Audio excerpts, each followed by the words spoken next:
누가가 들려주는 하나님의 나라 이야기, 예수님의 탄생 이야기에 드러난 하나님의 경륜, 누가복음 1장에서 2장을 통해서 하나님 나라의 복음이 대하여 생각해 봅시다.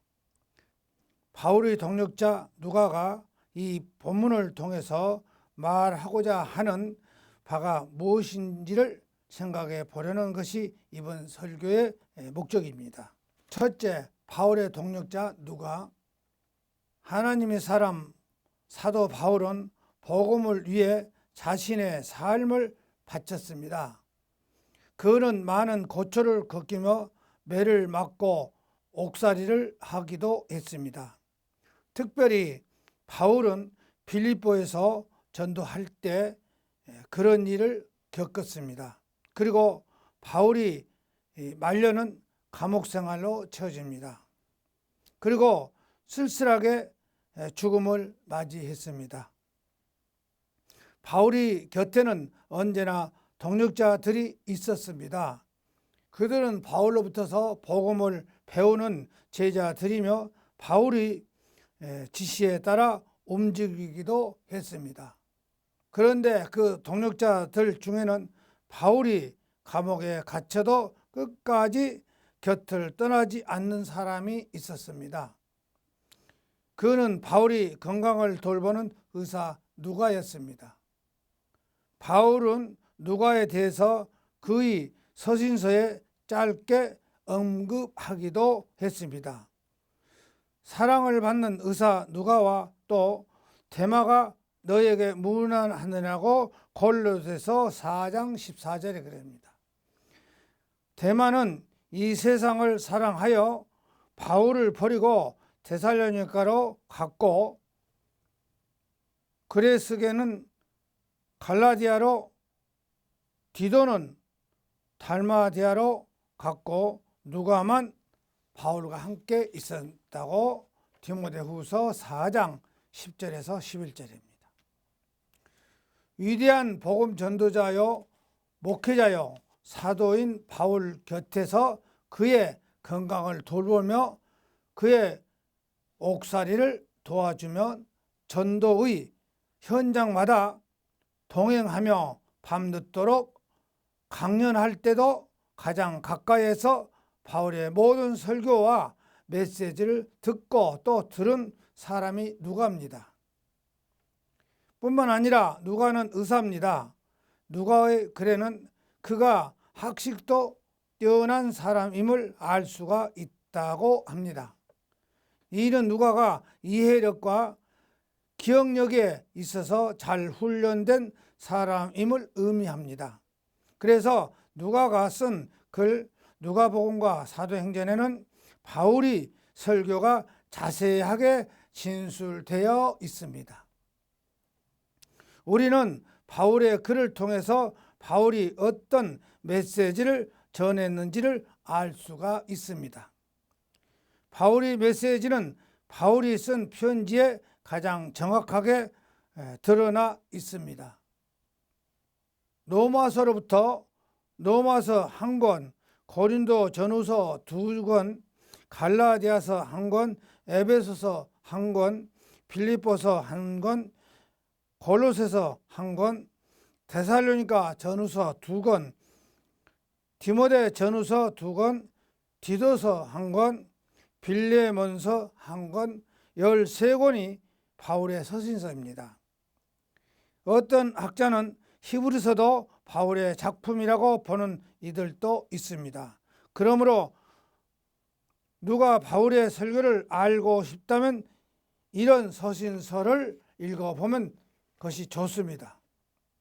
그런데 우리는 바울이 최측근 동력자인 누가를 통해서도 바울의 복음을 들을 수 있습니다.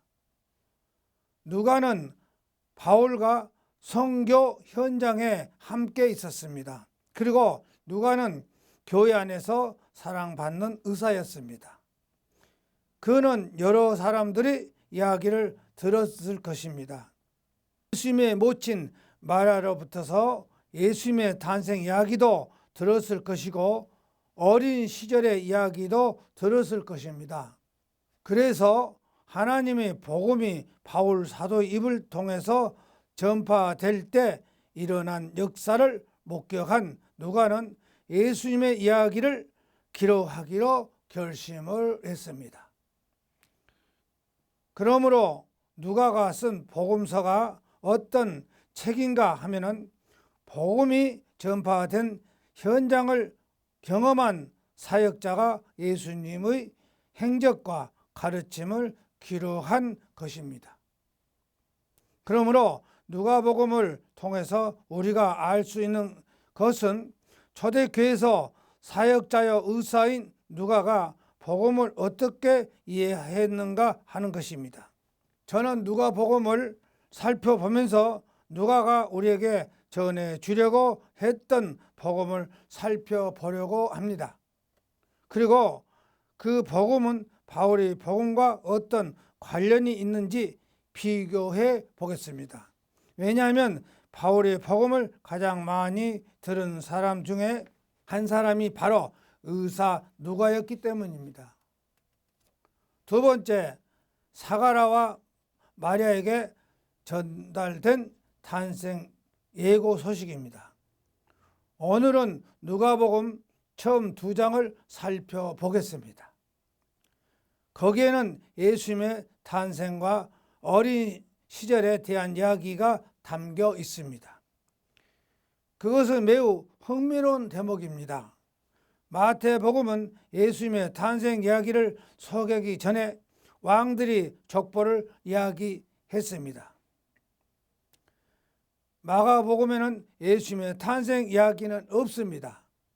그래서 학자들은 마가복음이 가장 먼저 기록되었고 그 후에 마태나 누가가 예수님의 탄생 부분을 첨가하여 복음서를 기록한 것이라고 확신합니다. 누가는 예수님의 출생 이야기를 들려주면서 침례 요한을 먼저 소개합니다.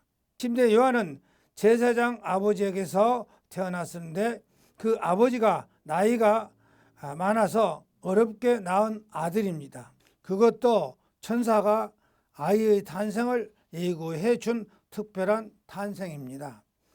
이렇게 예고해서 태어난 사람들은 구약 성경에서 하나님의 일꾼들입니다. 삼손과 사무엘 같은 사사들 탄생이 예고되어 있습니다. 그리고 아브라함의 아들 이삭도 천사를 통해서 그의 탄생이 미리 알려져 있습니다. 그런데 침례 요한과 예수님도 그렇게 천사 가브리엘을 통해서 탄생의 예고가 되어 있습니다. 그것은 하나님 앞에 매우 특별한 임무를 맡은 사람들이라는 의미입니다. 침례 요한이 탄생은 어떻게 예고됐습니까? 천사 가브리엘이 제사장 아버지 사가랴에게 전해 줬습니다. 사가랴는 마치 제사장으로서 맡은 일을 하기 위해 성전에서 향을 피우고 있었습니다. 그때 그 거룩한 성전에서 사가랴가 들은 메시지는 이렇습니다. 주의 사자가 그에게 나타나 향단 우편에 선지라. 사가랴가 보고 놀라며 무서워하니 천사가 그에게 이르되 사가랴여 무서워하지 마라. 너의 간구함이 들린지라. 내 아내 엘리사벳이 네게 아들을 낳아 주리니 그 이름은 요한이라 하라. 누가복음 1장 1절에서 13절. 이처럼 천사는 사가랴에게 태어날 아이의 이름을 요한이라고 정해 줬습니다. 그리고 아이에 대한 소개도 했습니다. 그가 어떤 일을 할 것인지를 말한 것입니다. 너도 기뻐하고 즐거워할 것이요 많은 사람들도 그의 태어남을 기뻐하니 이는 그가 주 앞에 큰 자가 되며 포도주나 독한 술을 마시지 아니하며 모태로부터 성령의 충만함을 받아 이스라엘 자손을 주 곧 그들이 하나님께로 많이 돌아오게 할 것임이라. 그가 또 엘리야의 신령과 능력으로 주 앞에 먼저 와서 아버지의 마음을 자식에게 거스리는 자를 의인의 슬기에 돌아오게 하고 주를 위하여 세울 백성을 준비하라고 누가복음 1장 14절에서 17절이에요. 이 말을 이 아이가 자라면 하나님의 일을 할 사람인데 그 일은 핵심은 사람들을 바른 길로 인도하여 주님의 길을 준비하라는 것입니다.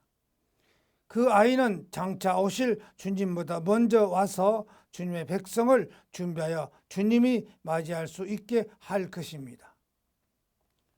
그것이 천사가 사가랴에게 전해준 침례 요한의 탄생 예고입니다.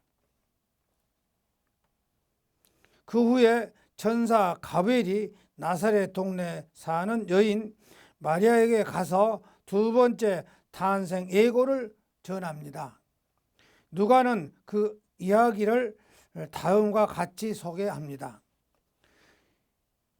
여섯째 달에 천사 가브리엘이 하나님이 보내심을 받아 갈릴리 나사렛이라는 동네로 가서 다윗의 자손 요셉이라 하는 사람과 약혼한 처녀에게 이르니 그 처녀의 이름은 마리아라.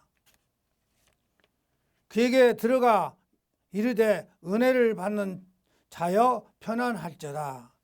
주님께서 너에 함께 하시도다 하니 처녀가 그 말을 듣고 놀라 이런 인사가 어찌함인가 생각하며 천사가 이르되 마리아여 두려워하지 마라. 네가 하나님께 은혜를 입혔느니라고 누가복음 1장 26절에서 30절이에요. 정혼한 남자가 있는 처녀 마리아는 천사의 방문을 받고 깜짝 놀랐습니다. 그래서 천사는 마리아에게 무서워 말라고 하면서 하나님의 뜻을 전합니다. 보라, 네가 잉태하여 아들을 낳으리니 그 이름은 예수라 하라. 그가 곧 큰 자가 되고 지극히 높으신 이의 아들이라 할진라고 또 주 하나님께서 그 조상 다윗의 왕위를 그에게 주시리니 영원히 야곱의 집을 왕으로 다스리실 것이며 그 나라가 무궁하리라고 누가복음 1장 31절에서 33절이에요. 누가는 가브리엘의 입을 통하여 전달된 그리스도의 탄생 예고 속에서 예수님이 어떤 분인지를 소개합니다.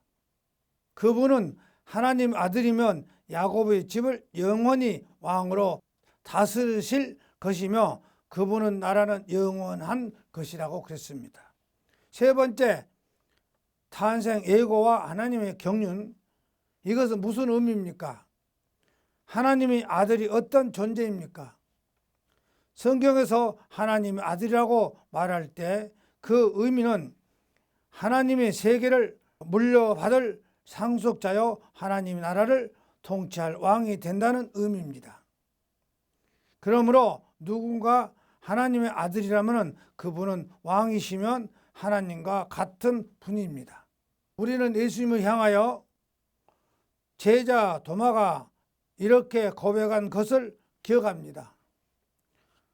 도마에게 이르시되 네 손가락을 이리 내밀어 내 손을 보고 네 손을 내밀어 내 옆구리에 넣어보라. 그리하여 믿음 없는 자가 되지 말고 믿는 자가 되라. 도마가 대답하여 이르시되 나의 주님이시여 나의 하나님이시여. 요한복음 20장 27절에서 28절이요. 그러므로 천사 가브리엘이 전해준 예수 탄생의 소식을 하나님의 아들이 나실 것이면 세상을 통치하실 새로운 왕이 오실 것이라는 것입니다. 그리고 그것은 오래전에 하나님이 약속하신 예언이 이루어지는 것입니다. 구약 성경을 보면은 하나님이 다윗에게서 주신 약속이 있습니다. 그것은 다윗이 하나님을 위해 성전을 건축하겠다고 나단 선지자에게 말했을 때 하나님이 주신 약속이었습니다. 내 집과 내 나라가 내 앞에 영원히 보존되고 내 왕위가 영원히 경고하리라 하셨다고 하라 하고 사무엘하 7장 16절이야. 정말 다윗이 왕위에 영원히 경고했습니까? 사울 왕은 후대가 끊어진 것이 비하면 다윗은 후손들은 대대로 왕위를 이어갔습니다. 다윗은 대를 이어 솔로몬이 왕이 되고 그 이후에 20여 명의 왕들이 345년 동안 나라를 다스렸습니다. 하지만 주전 587년 유다 왕국이 멸망하고 말았습니다. 바벨론이라는 강대국이 예루살렘으로 쳐들어와 왕과 고관 대작들을 사로잡아가고 다윗의 왕위는 끊어지고 말았습니다. 그때 예언자들이 일어나 하나님의 심판과 회복을 예언했습니다. 그 중에 에레미야는 멸망하여 폐하기 된 유다 왕국에 대하여 다음과 같이 메시지를 전했습니다. 하나님이 말씀이라. 보라, 내가 이스라엘 집과 유다 집에 대하여 일러준 선한 말을 성취할 날이 이르리니 그날 그때 내가 다윗에게서 한 공의로운 가지가 나게 하리라. 그가 이 땅에 정의와 공의를 실행할 것이라. 그날에 유다가 구원을 받겠고 예루살렘이 안전히 살 것이며 이 성은 하나님을 우리의 의라는 이름을 얻을 것이라. 하나님께서 이와 같이 말씀하시니 이스라엘 집의 왕에 앉은 사람이 다윗에게서 영원히 끊어지지 아니하리라. 네 앞에서 번제를 드리며 소제를 사르며 다른 제사를 항상 드릴 네 사람 제사장들도 끊어지지 아니하리라고 에레미야 33장 14절에서 18절입니다. 에레미야는 하나님의 뜻을 전합니다. 하나님이 다시 예루살렘을 회복하게 하시며 다윗이 왕들이 계속 일어나 끊어지지 않은 것이었습니다. 하나님은 하나님의 백성과 하나님의 나라를 통치하시는 분입니다. 그 백성이 타락하면 심판하시고 다시 회복하게 하시는 분입니다. 그래서 성경은 노아와 홍수 심판을 이야기합니다.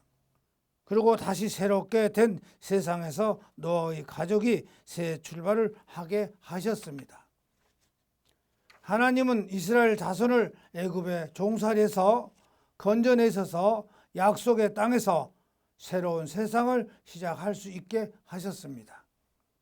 하나님은 다윗을 베들레헴에서 불러내셔서 이스라엘의 목자가 되게 하셨고 하나님은 제사장 나라를 건설하게 하셨습니다. 그리고 그 아들들은 불순종할 때 예루살렘은 심판을 받고 그 백성이 온 세상에 흩어졌습니다. 하지만 하나님은 다시 그들을 불러 모으시고 새로운 세상을 주시겠다고 예언자들을 통해서 약속을 하셨습니다.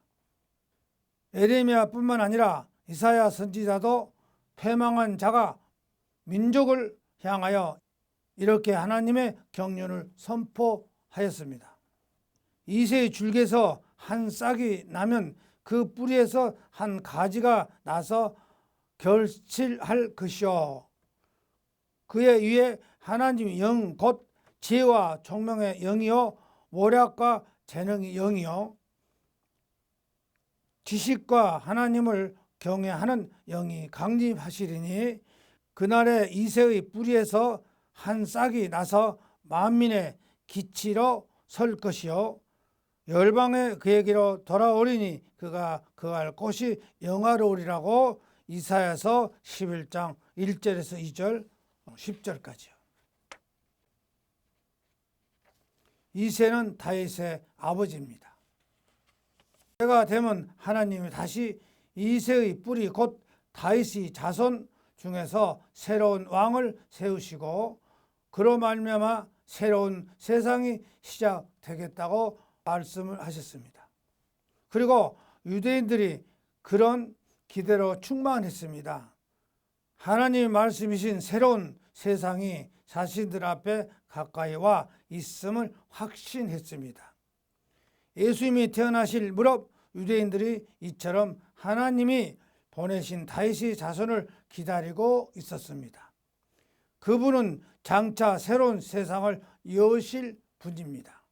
그래서 그분은 천사 가벨은 하나님의 아들이요 다윗의 왕위를 영원히 경고하게 하실 분이라고 소개를 합니다. 네 번째, 하나님은 경륜을 발견한 사람들이 기쁨입니다. 이처럼 하나님의 사람들은 하나님이 이루실 일을 기대하고 또 고대했습니다. 하나님이 우리 가운데서 새 일을 이루시려는 기대는 그들에게 간절한 영원이었습니다. 그런데 그 예언이 자신을 통해서 이루어진다는 사실을 깨달았을 때 그 소식 들은 사람들은 놀랐고 또 기뻐했습니다. 마리아는 천사 가벨로부터서 하나님의 경륜을 듣고서 그 말이 사실인지 확인하려고 산골에 있는 엘리사벳의 집으로 갔습니다.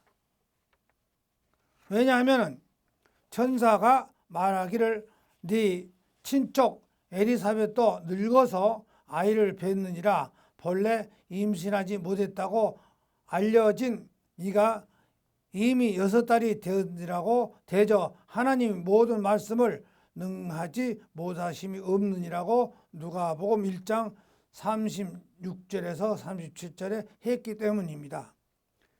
마리아가 엘리사벳의 집에 갔을 때 이상한 일이 일어났습니다. 그것은 두 여인이 뱃속에서 일어난 일입니다. 성경을 읽어보겠습니다. 이때 마리아가 일어나 빨리 산골로 가서 유대 한 동네에 이르러 사가랴의 집에 들어가 엘리사벳에게 문안하니 엘리사벳이 마리아가 문안함을 들으매 아이가 복중에서 뛰노더라. 엘리사벳이 성령의 충만함을 받아 큰 소리로 불러 이르시되 여자 중에 네가 복이 있으며 네 태중의 아이도 복이 있도다. 내 주인 어머니가 내게 오나니 어찌 된 일인가 보라. 내 문안하는 소리를 내 귀에 들릴 때에 아이가 내 복중에서 기뻐 뛰놀도다. 주님께서 하신 말씀이 반드시 이루어지리라고 믿는 그 여인에게 복이 있도다 하고 누가복음 1장 39절에서 45절이에요. 마리아가 확인한 것을 무엇입니까?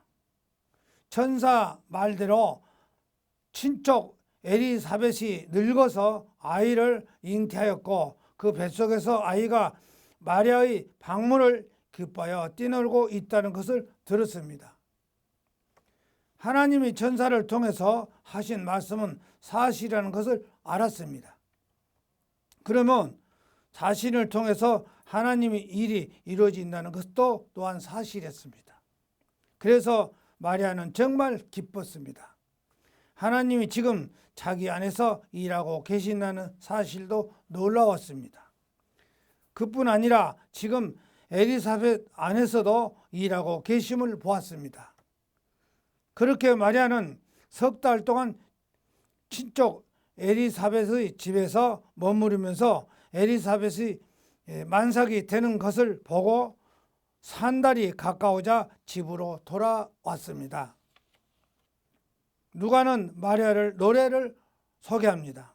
그 노래는 비천한 여종을 돌아보시는 하나님의 은총에 대한 기쁜 감사를 담았습니다. 이제 자신이 얼마나 복된 사람인지를 깊이 깨달았습니다. 하나님이 하시는 일을 생각하면 할수록 정말 놀랐습니다.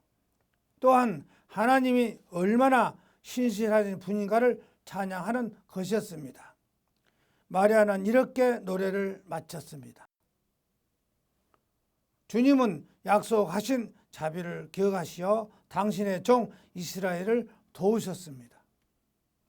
우리 조상들에게 약속하신 대로 그 자비를 아브라함과 그 후손들에게 영원토록 베푸신 것입니다. 누가복음 1장 54절에서 55절의 공동 번역 성경에는 하나님은 약속을 지키시는 분입니다. 하나님의 경륜을 깨달은 사람이 가장 먼저 감사하는 일을 바로 이것입니다. 하나님은 그 약속을 반드시 지키시는 분입니다. 드디어 엘리사벳이 아들을 낳습니다.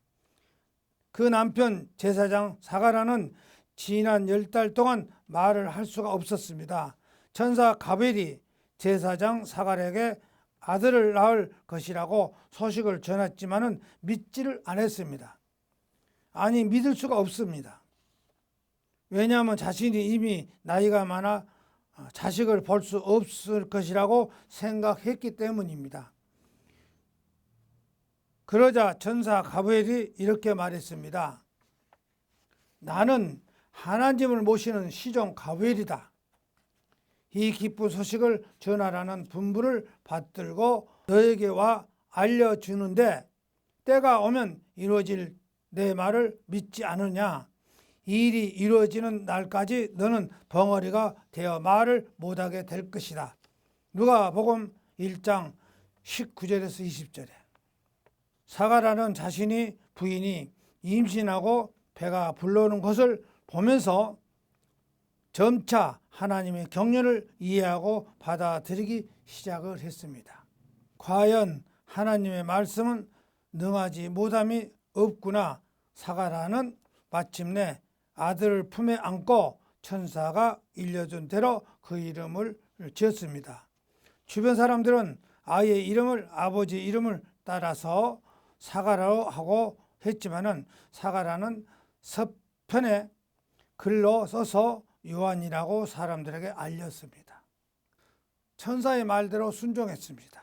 그때 사가랴의 혀가 풀리고 말이 터지기 시작했습니다. 아마 사가랴는 너무 기뻐 나머지 큰 소리로 노래를 불렀습니다. 이 노래도 누가가 소개했습니다. 그것은 하나님의 경륜을 노래한 것입니다.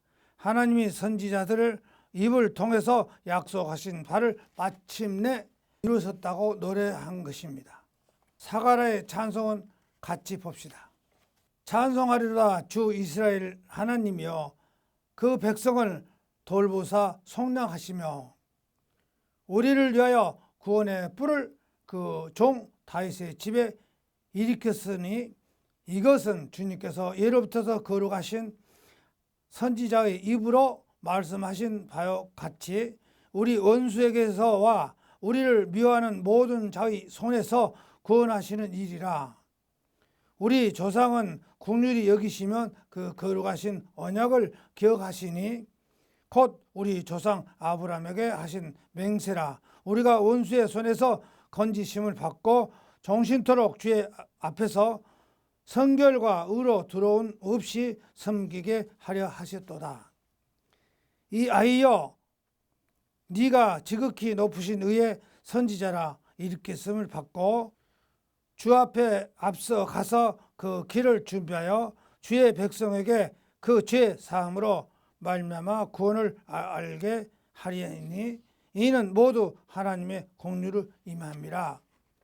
이로써 돋는 해가 이로부터 우리에게 임하여 어둠과 죽음의 그늘에서 앉은 자에게 비치고 우리 발을 평강의 길로 인도하시리라고 누가복음 1장 68절에서 79절이에요. 다섯째, 예수님의 어린 시절 에피소드, 누가는 예수님의 어린 시절에 대해서 몇 가지 에피소드를 소개합니다. 에피소드는 남에게 알려지지 않고 재밌는 이야기를 말한 것입니다. 예수님의 어린 시절에 대한 이야기는 이미 모친 마리아에게서 들은 것입니다. 마리아는 예수님을 출산할 때 겪은 일이면 예수님의 어린 시절 이야기를 들려줬습니다. 특히 예수님을 낳을 때 나사렛을 떠나서 유대 땅 베들레헴으로 가야 했던 이유는 인구조사 명령 때문이었습니다. 그리고 사람들은 많이 몰리는 사가랴 여관을 구하지 못해서 마구간에서 출산한 이야기도 했습니다. 그리고 낯선 사람들이 아이 출산을 축하하려 온 이야기도 했습니다. 그들은 들판에서 양을 지키던 목자들이었습니다. 목자들은 들에서 양을 지키다가 천사들이 나타나서 전해준 아이의 탄생 소식을 들었다고 마리아와 요셉에게 알려주었습니다. 예수님을 출산한 지 8일 만에 유대인들이 율법에 따라서 하나님께 바치는 현화식도 하고 아브라함의 자손임을 표시하는 할례 의식을 하려 요셉과 마리아는 아이를 데리고 성전으로 갔습니다. 그런데 거기서 두 사람을 만났습니다. 한 사람은 시몬이라는 건강한 노인이며 다른 한 사람은 안나라는 나이 든 기도의 여인이었습니다. 그 둘 다 아기를 알아보고 하나님을 찬양하는 것이었습니다. 마리아에게서 아이를 받아든 시몬은 이제 죽어도 한이 없다고 눈물을 흘리며 기뻐했습니다.